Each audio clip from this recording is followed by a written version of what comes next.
welcome to another tutorial with Mandy Rosen. I actually shot this picture today and I'm going to go over step by step and I'm going to recreate it and teach you how I created this picture. The first thing I did was change my aperture setting to 1.8 f-stop, and then I focused my camera in the middle of the book where I wanted to place my mini Mandy. The next thing I did was focus my camera on a small chair, and then I locked the camera into manual focus so that the depth of field didn't change. And then I placed my body where the chair used to be in front of the camera, just to make sure that my entire body would appear in focus. Okay, so this is what the picture looked like before, and the main things I'm going to do to this picture is create a few selections. So I'm going to create a selection here, and I'm going to move it over to the main image, and this is the mini Mandy. I'm going to create a selection here, move it over to the main image, and then I'm going to add some textures, some curve layers, maybe a little bit of vignette, play around with the lights and darks a little bit, and I'm going to show you how to do all of that. So let's get started. So this is the mini Mandy, so I'm going to create a selection using the lasso selection tool.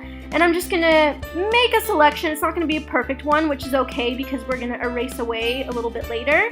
And I'm going to trace around my body. I'm going to be careful to leave in a few of the shadows here because we want to use that as natural shadows on the book when we move over the mini Mandy to the main image. And we're going to add on some flying hair from a different picture of my hair flying, which I'll show you a little bit later. So we're going to copy and paste the selection here. And you can notice that it comes on really big, of course, because we shot it in a large format up close. So what we're going to want to do is hit Command T, the letter T on your keyboard, and we're going to hold down the Shift button, and we're going to lower the box a little bit so that the Mandy starts to become a little bit smaller. And we're going to zoom in, and since the little Mandy is completely in focus, we want to place it on top of the page where it's in focus. So the focus is in the middle of the page, or a little bit below the halfway line. So I'm going to place the feet right about here because this is like the top of the hill of the page. And the way that my feet are positioned, I think it looks the most natural kind of at the top of the hill line, if that makes sense. So we're going to place that there, zoom out, maybe make it a little bit smaller, just to give more of the mini effect. And I'm going to place it right here. Maybe move it up just a tiny bit. And now we're going to create a layer mask by hitting this button on layer number 1 on our selection. I'm going to go over to the paintbrush tool, or you can just hit B, the letter B on your keyboard, and make sure black is on top with white on bottom. That's when you know you're erasing away on a selection. And this is what it looks like when you erase away. You can see that the selection is starting to disappear. If you make a mistake, like if you go through your leg, don't worry about that because you can just hit X on your keyboard, the letter X, and that changes to white on top, which means you're painting back in. So you can kind of paint that layer back in. And since we don't really want to do that, we're erasing away, I'm going to hit X and now it's black on top again. So now we're going to go to our hardness and we're going to make it 90%. We want a super hard brush because we don't want the lines to be soft when we're erasing away. We want it to be jagged so that it looks like a more clean cut around my body. You see how it's a lot more rough and jagged, which is a good thing. So I'm just going to start making the selection here. Something that's really useful is holding down the Shift button as I Photoshop because that creates lines, right? But I don't want all those lines, so I'm going to hit step backward. And I'm going to hold down the Shift button as I'm making the selection around my body. So I'm holding down the Shift button and it creates a nice straight line. And I'm constantly changing the size of my brush when I do these selections from smaller to bigger because it really depends on what area of the body you're photoshopping in. Like if you're photoshopping in a small gap like here, you want a pretty small brush. But if you want to get rid of like the big spaces like around here, you want to add a large brush so that you don't have to do as much work. You can kind of just get rid of the big spaces, and then when you want to be a little bit more detailed, make it a smaller brush and you could zoom in just to make sure you're doing like the best job you could possibly be doing. And I'm gonna fast forward this part a little bit so you're not just watching me do this all day long. And I'm sure most people look at this and be like, oh my gosh, that looks like it takes forever. I don't have the patience to do that. Like, fuck that shit. Like, that takes way too long. Yeah, sometimes I get a little impatient doing it. I'm not gonna lie. Sometimes the Photoshop process can be a little tedious, but it takes what, like 20 to 30 minutes. It's really not that much of your time, and it's totally worth it once you get your end result and you have your final picture and it looks beautiful and you love it, and it's a picture you can have like the rest of your life. You can show your grandkids, whatever. So in the end, the work is totally worth it to have like a picture that you really love. So, and most of the time I just have like the TV on in the background, or I'm listening to music. So I definitely am like, you know, multitasking and entertaining myself while doing this. I'm never just kind of sitting around in the dark kind of twiddling my thumbs and being bored. So I never really get bored when I Photoshop. It's always pretty fun as long as I'm creating an image that I actually like and is turning out pretty well, because it can be frustrating when you're just not shooting very well and the Photoshop process isn't coming together. That's when it's the worst, but this one will come together, so I'm not worried about that.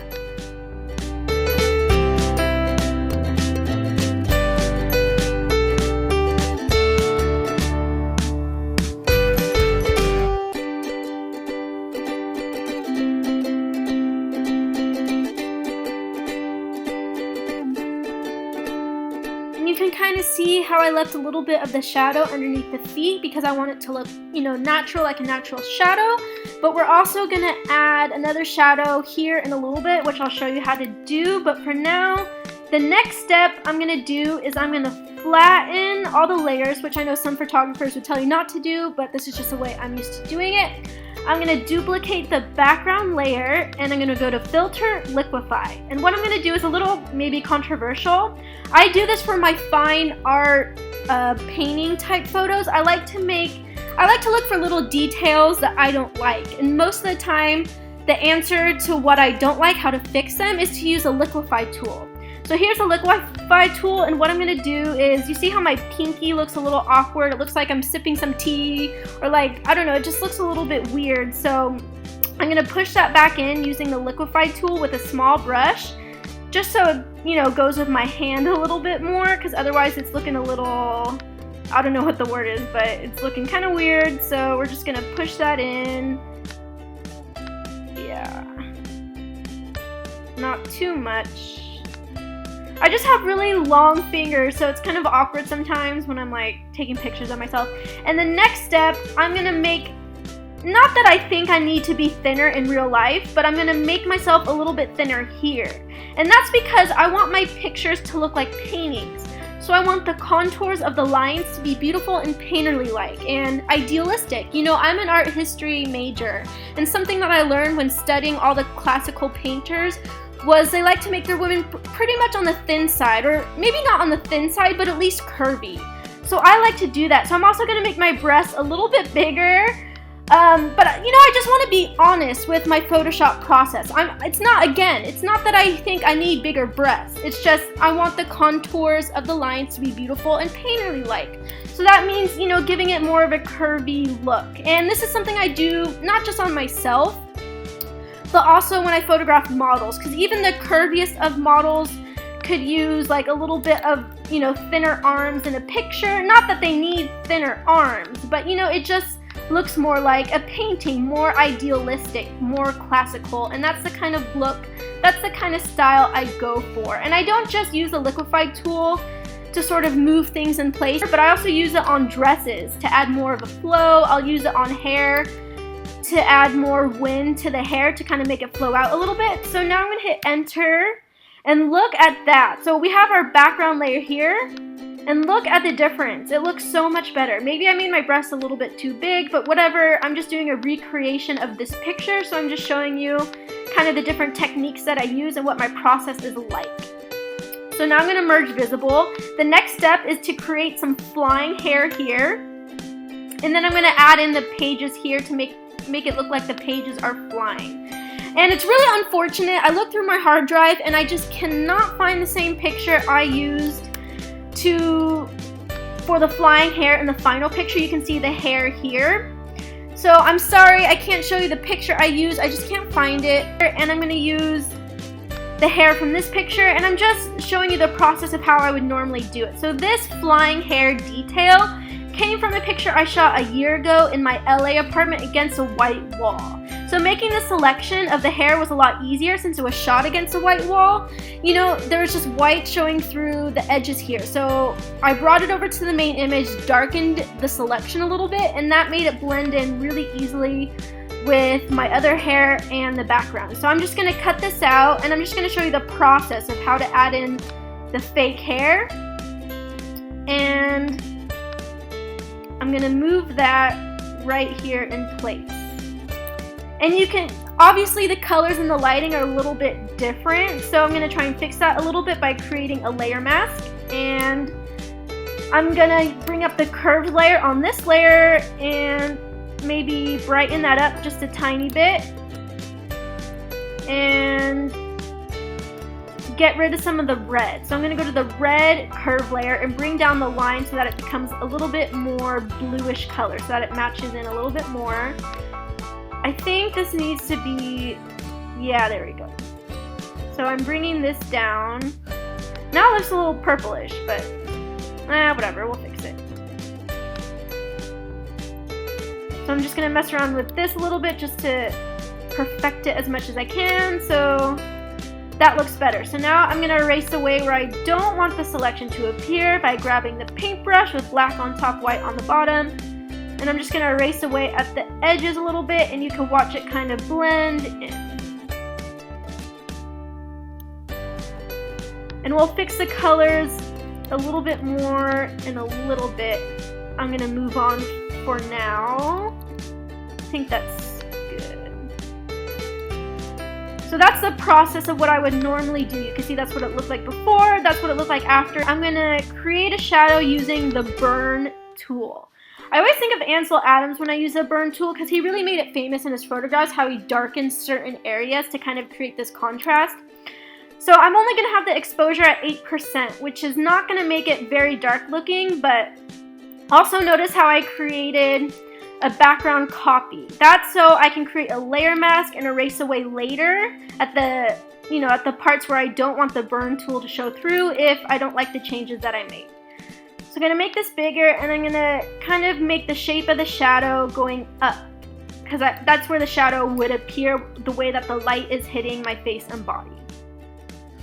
And I'm going to make the shadow a little bit darker to where it's closer to my body so that it kind of fades away over here and it's darker over here. And I'm constantly having like a small brush and a big brush, because I want the shadow to be detailed. So that's already starting to look really nice. I think it needs a little bit more here. No, erase that. Okay, so unfortunately guys, my computer died while I was doing the screen recording process, so I lost a little bit of the recording. But to catch you up to speed, the only things I did here was add a vignette to kind of make the four corners of the picture darker, and I added some curve layers to give the picture more of a bluish, whitish hue color. And I'll just recreate those steps right now and just show you really quickly how I did that so you have an idea. So how I do the vignette is I take the lasso selection tool and just kind of make a selection where I would want the dark smudges to appear on the photo. And then I'm going to go to Select, Inverse, Redefine Edge, Smooth, and Feather. And then I'm going to bring up a Curves layer. When you want to darken an image, you take this line here and you pull it down. And then to kind of give the black colors a little bit more of a softer tone, I'm going to bring this line down, and then I'm going to bring this up. And you can see how that kind of just starts to fade away. And the hair is looking a little blue to me, which I'm not liking, so I'm just going to fix that really fast. First of all, I'm going to brighten it up. And then I'm going to go to my blue layer and I'm going to bring it down. There, and that looks really good. And then I'm just going to erase away the whole layer, and I'm going to paint it back in where I want it to appear.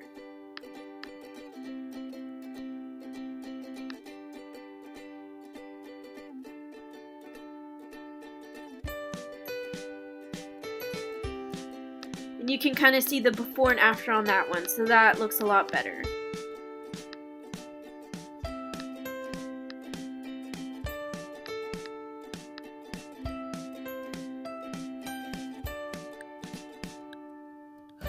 So keep in mind that this is a recreation, so the colors may look a little bit different than the final image, but I'm just trying to give you an idea of how this process is done. So now my last step is, there's usually 2 textures that I like to use for all my pictures. I don't always use these 2 textures, but I would say like 70% of the time I do. So what I'm going to do is I'm going to make the texture black and white. And I'm going to bring it over to the main image, Command T, holding the shift button down, I'm going to make it bigger. There we go. And I'm going to change the blending mode to soft light. And since the texture appears a little bit darker on the picture than I would like it to be, I'm just going to bring up a curves layer and brighten the texture. And normally I don't really like the texture to appear on the skin or the hair. Sometimes I do, and it really depends on the kind of look you're going for. But in this case, I don't want it there. So I'm going to create a layer mask on the texture, and I'm just going to brush away at the skin and on the hair so the texture does not appear there in the picture. That's just another reason in general why I like textures, because it makes the background darker, so it brings out the details of the picture more, which you don't really see in this kind of picture because there's not too many details in the background. The background is just a couch in this case, but you know, for like sunset pictures or pictures where there's like a beautiful landscape, textures really darken and bring out the details a lot more in pictures, so it's really fun to use, especially in those cases. So I really like this texture. It has like a canvas feel to it. Oh, and by the way, I download all my textures from a Flickr account for free, and you could find these textures at www.flickr.com/lesbrumes. I think it's pronounced Le Brumes or something like that. It's some French guy, but I'm gonna put the link below in the description so you could download these textures for yourself. You could also take pictures of your own textures, but that's a little bit harder to do, and I don't know where you would find like really good surface like this unless it was like an actual canvas or something like that, but I just get them from the internet. Alright, so I'm going to do the opposite and darken this texture because it shows up a little bit lighter than I would like it to appear. I love how that looks, especially at the bottom, like right here in this area. It really just kind of makes the picture look a lot more grainy, and just old age is the word I like to use for textures, just like an old photograph. And something else I like to do is I'm going to take layer number 2, I'm going to duplicate it, transform it, and reverse it horizontally. So you can kind of see how that looks like when you have double layers. Sometimes it's fun to just keep stacking them on top of each other. So now I have my 3 texture layers, and what I'm going to do is create a background duplicate layer, and I'm going to merge all these layers together and then edit out the texture on the skin and the hair where I don't want the texture to appear. So now it's its own layer, layer 2 copy. I'm going to create a layer mask and remove it where I don't want the texture to appear, even though I kind of like it. Actually, should I remove it? I don't know. Maybe I should keep it, Yeah, I think that looks good like that. It makes the whole picture just kind of blend together. Maybe take it away a little bit on the outfit so I stand out. Actually, okay, I'm going to reduce the opacity and the flow to 50% each, and then just take away a tiny bit so that it's not too much that I'm taking away. Then it blends a little bit better. Okay, I think I like it like that. Okay, so we're pretty much done with our picture. We're definitely done you know, with the curved layers and the textures and the composite, the basic composite. So now the only thing that's kind of bugging me a little bit is a little of the color adjustment. So I know that I showed you how to use curve layers, but another thing I like to do is I'll go to adjustments and then selective colors, because this allows you to really manually work with each color individually and kind of get it exactly the way you want it to appear. So you can see here you have all your colors. It's not just the RGB colors, it's every color that appears on your Photoshop screen. So the first thing I'm going to do here is go to my whites, and so anything I do with the cyans, magentas, yellows, and blacks, it's going to affect just the white colors in the picture. So to kind of make this picture a little bit more like an old photograph and just to add a little pop of color, I'm going to take this yellow slider on the whites and I'm going to slide it up. And that's just going to add more yellow in the white colors only. And you can kind of just click that on and off and see how that looked before and after. And this is not something you have to do in your pictures, this is just a personal choice. I just kind of like to tweak the colors a little bit. Let's take down the magenta a little bit. And there's a little bit of cyan you can see going on, like a little bit of blue cyan here in the white. So I'm going to take the cyan slider and slide it in the opposite direction so that it's going in the minus zone. And then now another thing that I want to do is change the colors of the nightgown just a little bit. It's a little bit too blue for me. I want to add more yellow colors in the blue. So I'm going to go to adjustments, selective color, bring up my blues, and I'm just going to add more yellow in the blue. And you can see that just makes the blue a little bit less saturated. Let's add in a little bit of cyan, take out the magenta. Ooh, that makes a big difference when you take out the magenta a little bit. You can see how it's a little bit more yellow, a little bit more green. Now I'm going to go to my cyans and kind of do the same kind of setting. So I'm going to add more yellow here, add more cyan, and take away the magenta. So now we're going to click this before and after. So that's what it looked like before, that's what it looked like after. And sometimes if I really like an adjustment that I do, I'll select the layer and I'll duplicate it. And then let's bring this to 50 so it's not too much. So there's the final image. I hope you guys learned a lot from this tutorial. If you decide to make a picture based off this tutorial, please link it below in the comments because I would love to check it out. Thank you again so much for watching this tutorial, especially if you've made it this far, because that'd be fucking amazing if you did. Like I said, this picture isn't gonna look exactly like the original, but I think it's pretty damn close. So I hope you enjoyed this video. If you did, make sure to give it a big thumbs up. Don't forget to subscribe to my channel because I'll have a lot more tutorials coming your way. I'm going to have a lot of speed edits with music in the background, but I'm also going to do step-by-step audio tutorials like I did in this video. So I hope we can learn together and continue our amazing Photoshop journey. I'm actually going to go work on another tutorial, so I'll see you guys next time.